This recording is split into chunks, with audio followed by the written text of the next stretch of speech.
Hey, what's up, everybody? It's Stephen A. Williams, president and founder of thecreditrepairshop.com, and in today's video, we're going to answer questions from YouTube subscribers, Facebook subscribers, TikTok subscribers, and these are some very good questions for people, and I really appreciate people asking these questions, and I think I should do this even more, where I can make a video where I can answer these questions. Because it could also be something that you might be asking and I maybe missed it. I literally get sometimes 200 to 300 questions per day. One day I got 1,000 questions. I was like, I'm going to try to answer as many of them as possible, but I did notice that a lot of them are kind of repeat questions from what other people had asked. Before I get started, I want to wish you and your family a happy new year. That everything that you wish for and that you work for will come true. If you're on the fence about repairing your credit, please don't stay on that fence. The economy is about to turn around big time, and you want to be in the position to be able to take advantage of what's going to be there. Housing market is still there. Don't listen to what people are saying. I have friends that are actually building houses, and they never have stayed for sale for more than 30 days. After they build the house, more than 30 days. After they rehab the house, it gets sold before it was rehab. Well, they get the contract for the purchase before it rehab. All it takes is one family to buy a home. A lot of people get that like the news, the way they report it, confuses people, because what they were used to seeing was people having 20, 30 bids when they went to go buy a house. They had to be like in an auction type situation. Yeah, it's not like that anymore, but it still only takes one family. It doesn't matter how many families bid on a house, only one family is going to get it, and one family is going to be able to live in it. So don't believe them when they talk about that. Also, income is going up, but what people are doing without thinking about it is that they're using that extra income to go buy more stuff. So be careful. When you make more money, you don't want to start spending more money, because that's what's going to get you into trouble and make you think that, hey, no matter when I get a raise or whatever, you don't feel it. That's because you have poor financial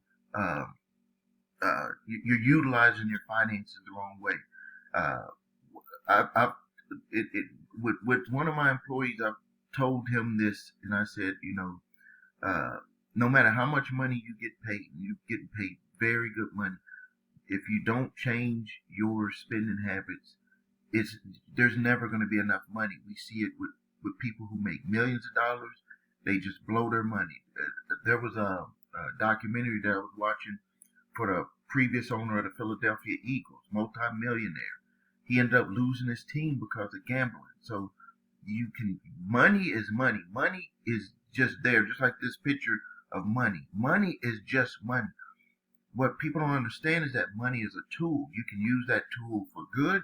You can use that tool for bad. So if you just blow your money, give it away to people without getting something of value that you can actually utilize and increase in your life, not gambling, because you might be thinking, well, if you gamble, that's going to be a way to increase. No, I'm not talking about that way. I'm talking about utilizing money the right way. And then the next thing with getting out of debt, you have to start lowering your debt. I know that it can be very difficult. Trust me, I went through it before, but you have to start lowering your debt, whatever way you can do it. If you're in trouble with your debt, then you don't need to be worried about credit repair. You need to be worried about getting out of debt. You need to look at every option to be able to get out of debt. So let's get into our questions and answers here. Someone had put down on the video how to beat debt collector lawsuits.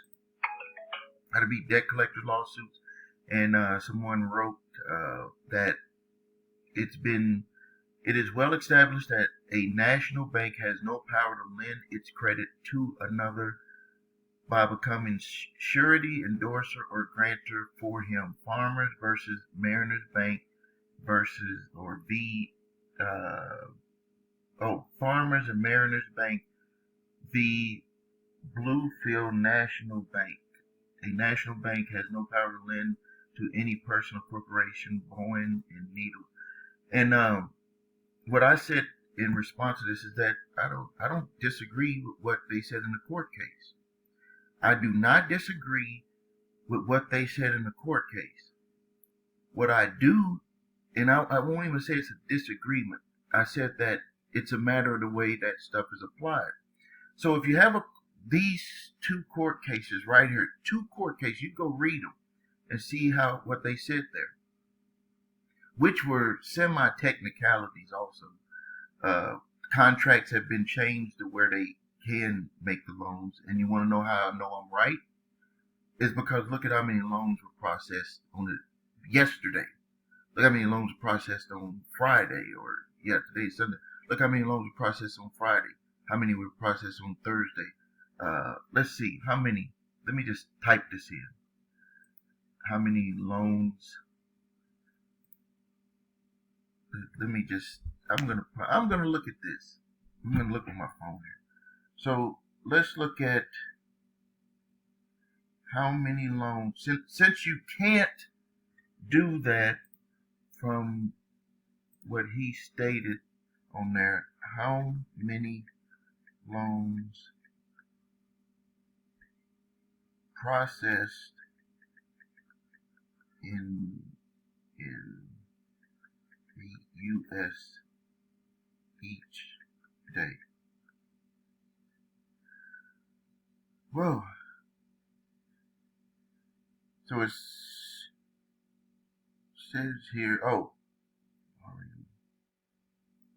it's not even giving me a direct answer here.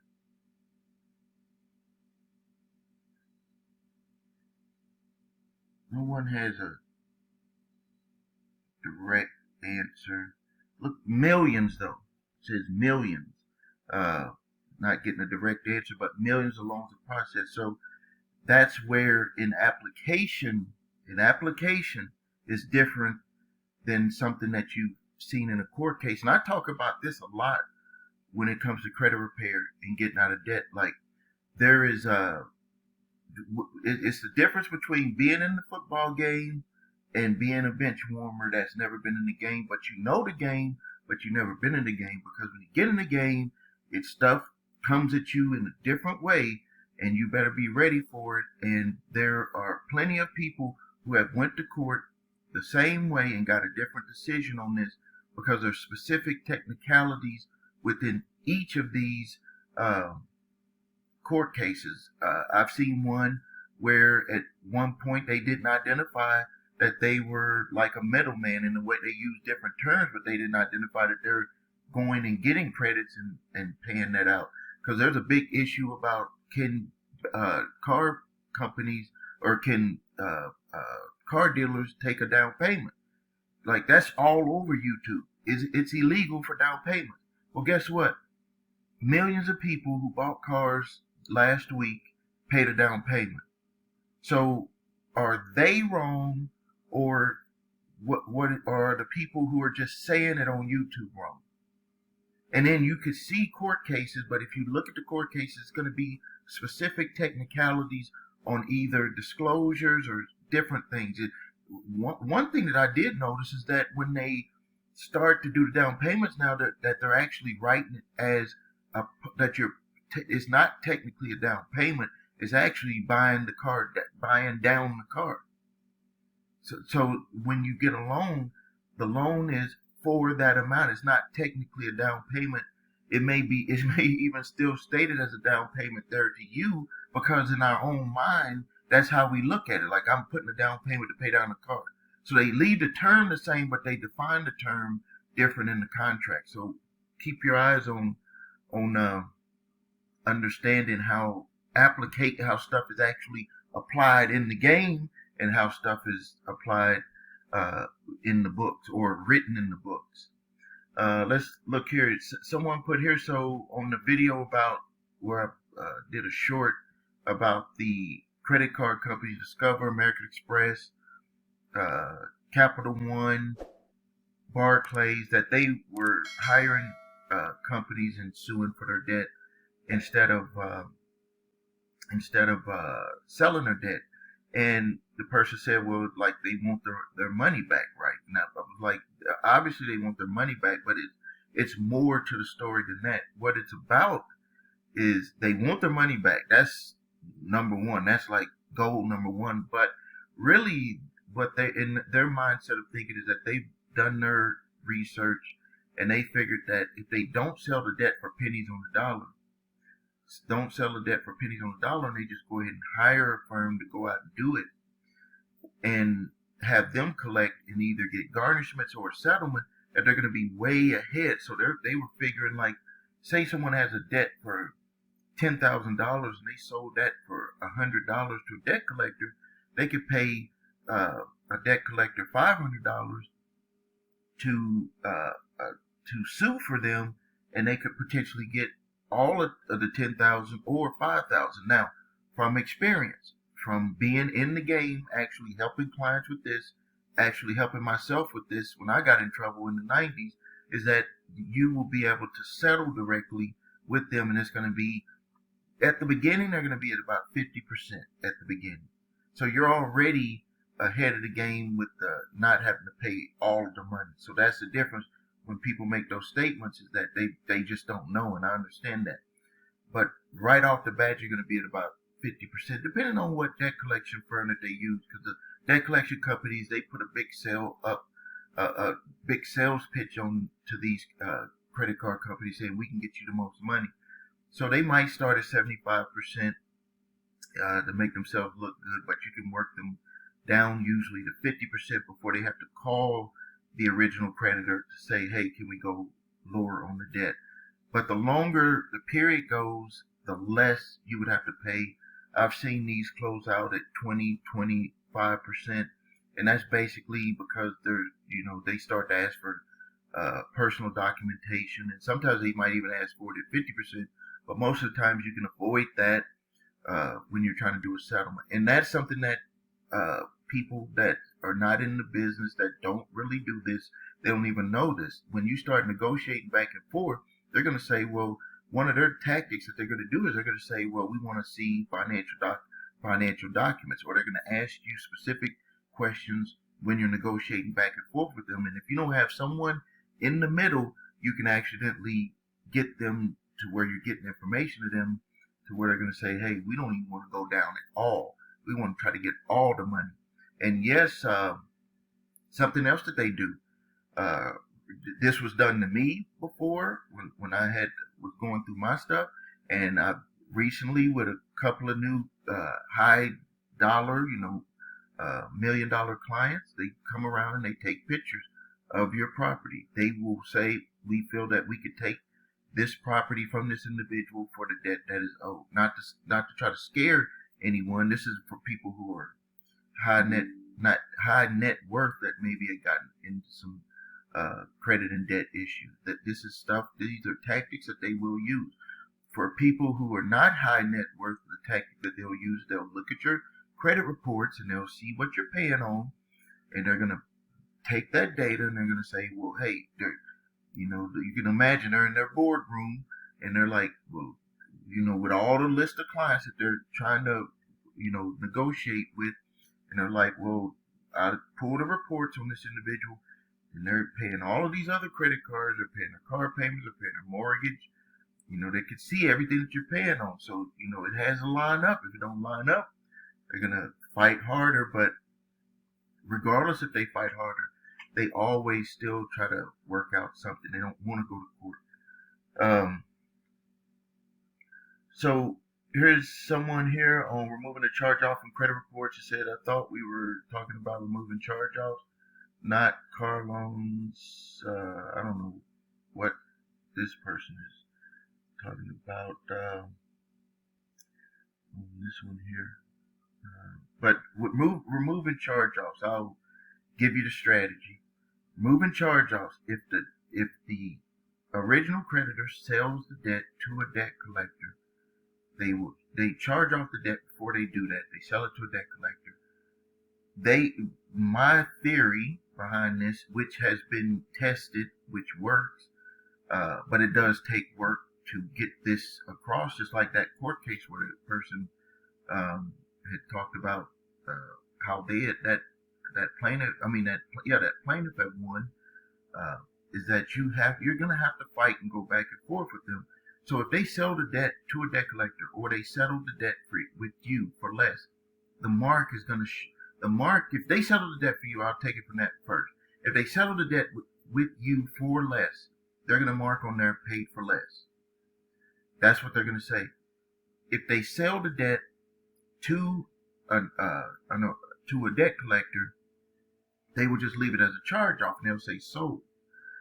Now, what made me even come up with this strategy, I don't even want to say it's a strategy, this is just about true reporting, which is required with your credit report, is that when a mortgage, I saw this with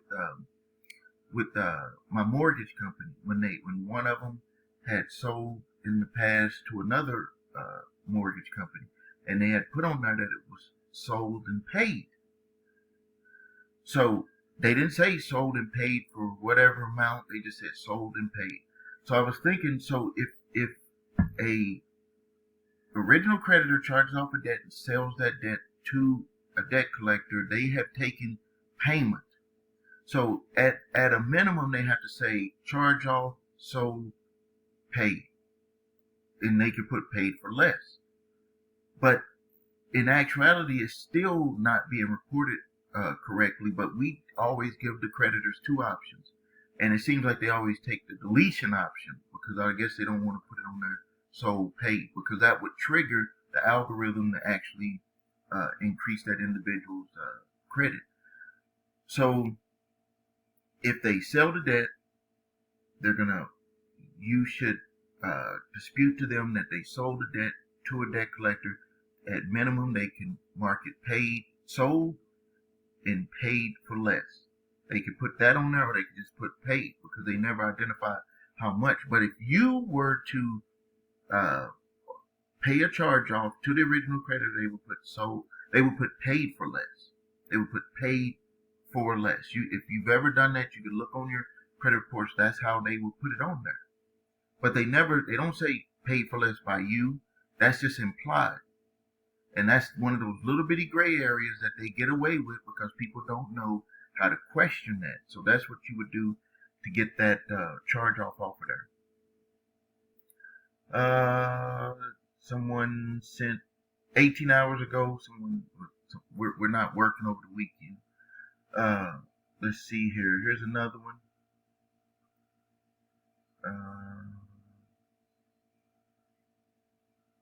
Someone had said, let's see here. Okay, so how to get your credit card debt forgiven with a 1099-C. So it said that someone said that that's not true. I went through COVID, really tough patch. I was laid off, ran out of money instead of paying bills. I had to prioritize so I wouldn't lose my home during that time. I had 3 credit cards and eventually charged off third-party breaking. Debt buyers started sending me letters. I ignored all of them, and it is true. I'm not going to read the entire thing. But so to make it clear to people, because it's not about my videos making this unclear. It's about other people saying that you can discharge debts by sending a 1099-C to the creditor or debt collector, whoever. That is not true. You cannot force them to give you a 1099-C to discharge debt. You cannot force them to do that. You cannot fill out their information and send it to them and say, hey, turn this into the IRS. Also, COVID would only work for you if you had permanently disabled for the rest of your life due to COVID. Then that would be a medical and a financial hardship, because you would have had a medical issue and then you had the financial issue based off of what you went through with the medical.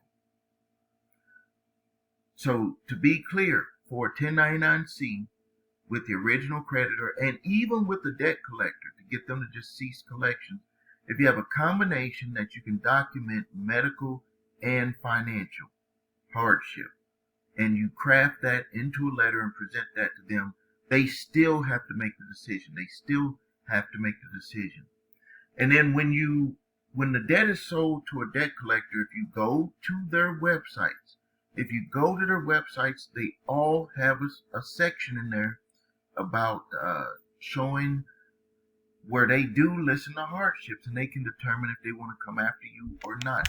They have those in there. So you can go to portfolio recovery, LVNV.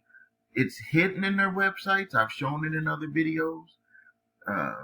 But you can see it specifically states it there, and they do, in some cases, of course, they're in the business of making money, but they do if you can prove it. Remember, if you're saying something to somebody, they're not going to just take your word. You have to actually prove to them.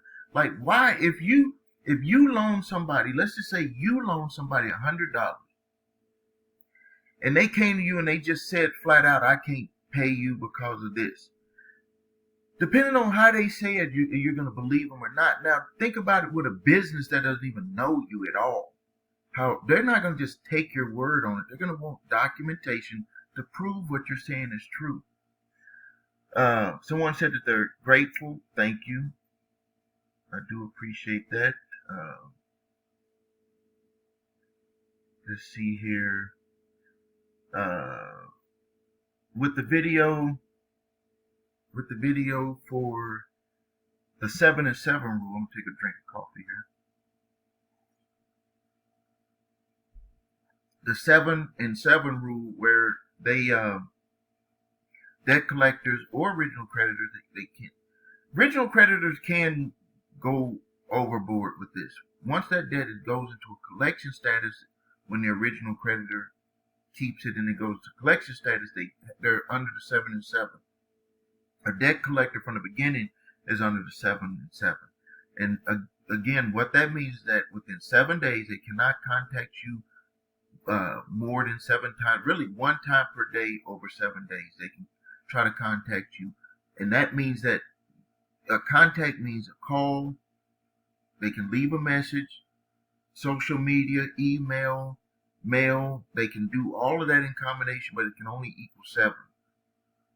Anything over that is considered harassment. But once they talk to you, an engagement.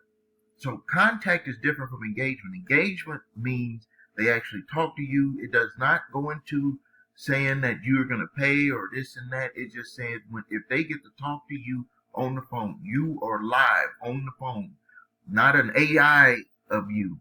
It's you on the phone. That's an engagement, and then the clock has to start over. So if they go day 1, day 2, day 3, and then on day 3 they talk to you, that's an engagement. They can't even call you for 7 days after that. Now, if you say cease and desist, which you need to, I'm not even going to go into why you would want to do a cease and desist, because that's specific to your situation. Please watch my other videos on that, on what you should do for your specific situation. But in short, if they talk to you, then they can't call you back for 7 days. But based off of what you say in there, it's probably going to get them to either call you back in 7 days, or they may call you back in 30 days. If this is a debt that you're going to end up having to work out, resolve, you're just not in the right situation, then you just tell them to reach back out to you in 30 days. They might say, well, we can't do 30 days. We'll do in 2 weeks. And you say, that's fine. That's fine. You want to keep the communications open because you don't want to get them to upgrade that to take you to court. Other thing that you can do to delay, which I'm going to make a video on this next week, is the 90-day rule, which is when you dispute an account and you dispute it properly, a few things have to happen, which could really work in your favor. So say you get a letter in the mail, say you owe this debt, you dispute the debt. Even though you know the debt is yours, you still have a right to dispute to make them prove everything about the amount that they claim you owe. Even if it's the original creditor, you can do this. But this really works for debt collection companies, because when you do that, it puts a 90-day hold on everything, and the debt collector must put a notation on your credit reports within 5 days that you are disputing it. If they don't, that information has to come off your credit reports if it's on there. But it's still a gray area, because if a debt collector is sending you that initial letter, which is what we're always looking to dispute at the beginning, it shouldn't be on your credit report. But people are in different, that's why it's always, you got to understand where you're at in the process, because a lot of people think that the second letter, the third letter that they got, they just didn't pay attention to the other letters, so they think it's the first letter, and they're like, well, why is that on my credit report? That's because you disregarded the first letter. And then if you ask them for proof of the first letter, and they don't have proof of the first letter, then you have something. So let's go to next one. Also, be careful with these people that are saying to contact them with these numbers. That stuff has nothing to do with me, and we try to get them to try to block them at all the time. All right, so on the previous video that I had, somebody put depressed again. Don't say depressed again. With the FICO 10 scoring, it is going to hurt some people's credit scores. This is crazy. And I made the video and I said that is this greed, because we saw at one point where they had used the scoring system where they had stopped reporting certain medical debt and stuff like that, and it helped people. But then is this greed where they do the FICO 10? They say that they're doing the FICO 10 update to give lenders more data on risk analysis, but it also allows them to be able to justify to raise the interest rates on people, because they're lumping in data that wouldn't have been lumped in to justify, which they have a right. That's what's crazy about it, that they have a right to do that, so they can justify what they're going to charge someone interest. But the problem is that people end up having their scores go down. So it's like I would have qualified for 2.9% yesterday, and then when FICO 10 goes into effect, now only qualify for like a 4.9 or 5.9 or 6.9. So it's a penalty. It's a penalty. But what I say is, no matter what, this I've said this before, and I want you to really hear this. No matter what, when it comes down to systems. When it comes down to systems, no matter what system is there, you know and understand the system. Once you know and understand the system, you're able to utilize the system to the best of your ability. What most people will do is they will understand that there's a system, and they'll work against that system. Not to say that all systems you should work with, but when it comes down to the money system that we're in, when it comes down to the credit system that we're in, why would you try to go against the wave when, if you understand the system, you're going to be able to benefit by riding the wave? It's going to be easier for you. This is why I say to people, when they talk about Bitcoin, they talk about all of this different types of money and stuff, and I said would come back to them and AI and all of that, and I say to them, what are you doing right now with the system that is in place for you right now? Why aren't you benefiting from there? And I say that your results are going to be the same in the new system.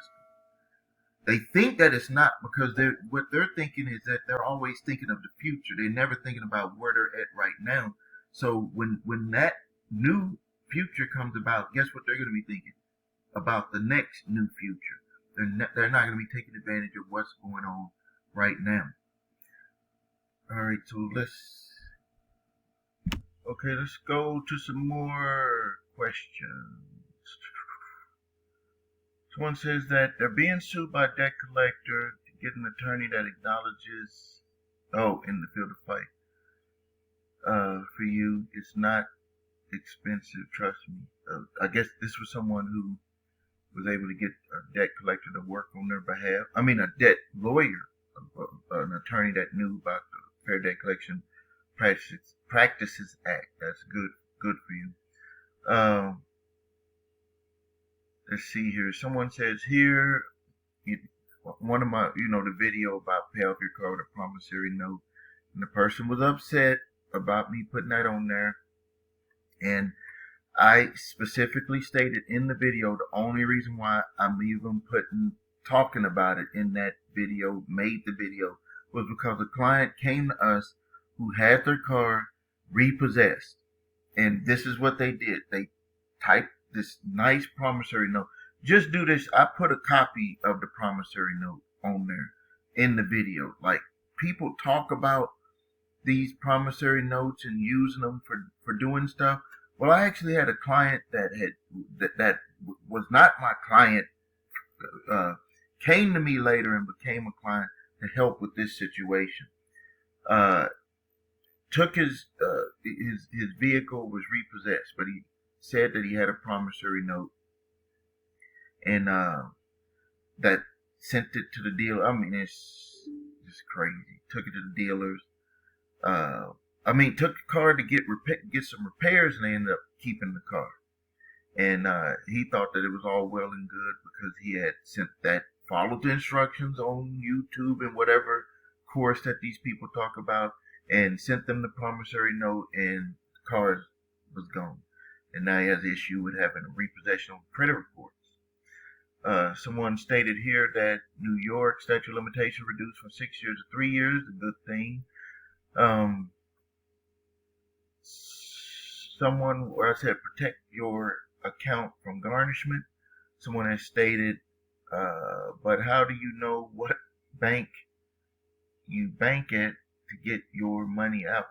I'm not sure about that question, because if it's your money, if it's your bank account, you know what bank you bank at. What I'm thinking is what this person was asking was, if you are going to be garnished, if your bank account could be garnished. This is the difference. There's garnishments where they're going to take it out of your paycheck each week, or however you get per pay, on your pay period.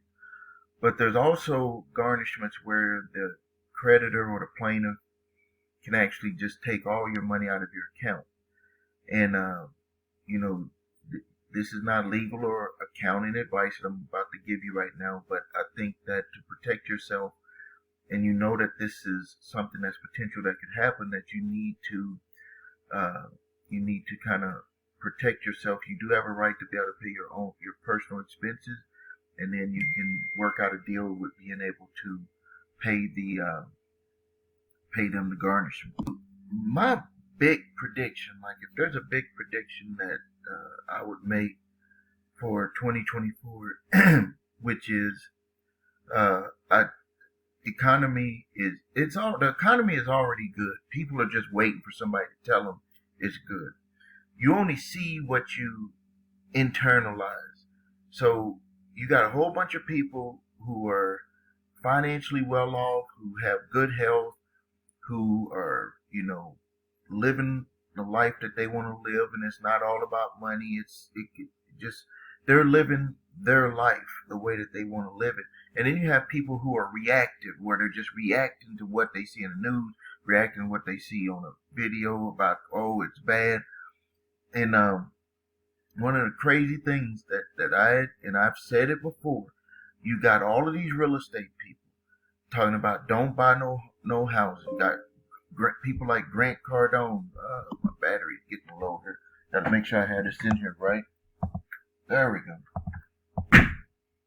Got people like Grant Cardone. You got people like Robert Kiyosaki, Dave Ramsey. You have all of these different people talking about don't buy this, don't buy that, and the economy, woe is me, and all of that. And I'm like, these people must be buying up, because what is the way that I'm tell you something secret. And also I'm gonna put a link below this video also here to kind of, if you're interested in going to some of my business training, because if you're ever interested in learning how to start a business and make more money with a business. But let me tell you something that's a cute, like you want to know how a person is really, when they're really making money, is when they try to keep people from getting into that industry to make money, or try to give news about, oh, it's so hard to do this, it's so hard to do that. And then, but you see them every day doing it. You see people like Grant Cardone buying up properties. You see people like Robert Kiyosaki said he had 15,000 properties. So I'm going to take him at his word. He has 15,000 properties, but he's telling people not to buy property. Grant Cardone, I think he said he had like 20 some thousand. I'm not sure. And he's telling people not to buy properties. And you got Dave Ramsey saying don't buy a property, the house upside down, this and that, and all this stuff. You got too much house for your money and all of this when you're paying 1,100% interest when you're renting from somebody. And then we just saw news reports that the rents are higher and going up and up and up. Do you want someone to be in charge of coming to you when your lease is up and saying you're going to pay $500 more? Because these are the reports that are being out there. Those are true reports. So don't listen to them. You could have bought your property and paid more than you should have. You could have higher interest rate and everything, but you know what your payment's going to be. You know that somebody isn't going to come in there and raise your payments. You're going to pay what you had agreed to for your payments unless you refinance, and maybe when the interest rates are going down now, so you can have the same house and pay lower payments and pay it off even sooner if you stayed with the same payment amount that you had with the higher interest rate. Don't be fooled by these people. These people are good. These people are good at fooling people. This money is made two ways. Money is made by having a business and selling the product. Other way is to stop people from going after money. It's just to make them not, get them so scared to where they don't do stuff and then you just gobble up. That's the easy money. That's the way that people with money make money, because they just like, I'm gonna just block all of these people from even getting involved in it. So it's crazy. So my prediction: housing, the cost of housing is going to go up, interest rates going to come down, people going to, that's why the price is going to go up, because you're going to be able to buy more of a house, which would be the same house, but it's going to be at a higher price, but you're not going to care. People are not going to care because they're going to have a lower interest rate, lower payment for that house. That it's not just about paying for the house. It's about the neighborhood. It's about security. It's about, it's my house.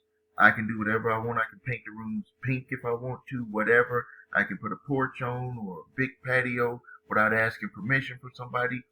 All of that stuff. See, it's more than just what you're paying for the house. That you also pay with this, with your mind, with your worries. That's paying too. And if you're worried about stuff, worried about landlord, worried about all of that stuff, that's paying a price too. So don't be fooled with that. Other thing is that income is going to continue to go up. Income is already up. It's going to continue to go up. But what you have to do is you have to make sure that when your income goes up that you don't increase your expenses. Next thing is that AI is going to dominate a lot of stuff. AI is going to take a lot of jobs away, and people are going to have to start making a shift. And what I had said in the past, if you're not using something number one, if you're in an industry where AI can take over what you're doing, you need to start retraining yourself to do something different. Like, start now, so when the change happens, you're ready. Don't get stuck.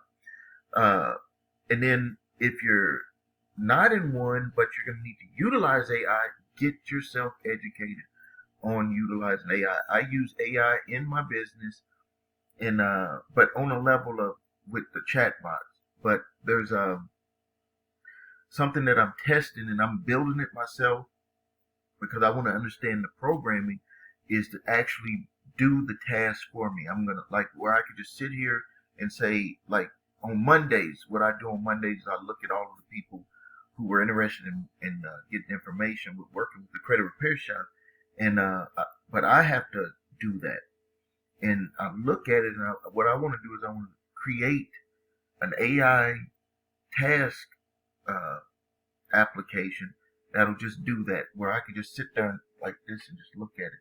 And the thing, it is possible, but I want to learn to do it. I can hire a company to do it, and I'll do that for stuff in the future. But I want to understand this. This, like, and what I'm doing to understand it, I just broke it into little pieces. because you're not going to do nothing if you have it in big pieces. Just like with credit, people think about, I want to get to that big score, but they never break down the little pieces to get to that big score. So we're going to have housing going up, income going up, debt can go down, but I think it's going to go up only because people, when they make more money, they're going to spend more money. That's what's going to happen.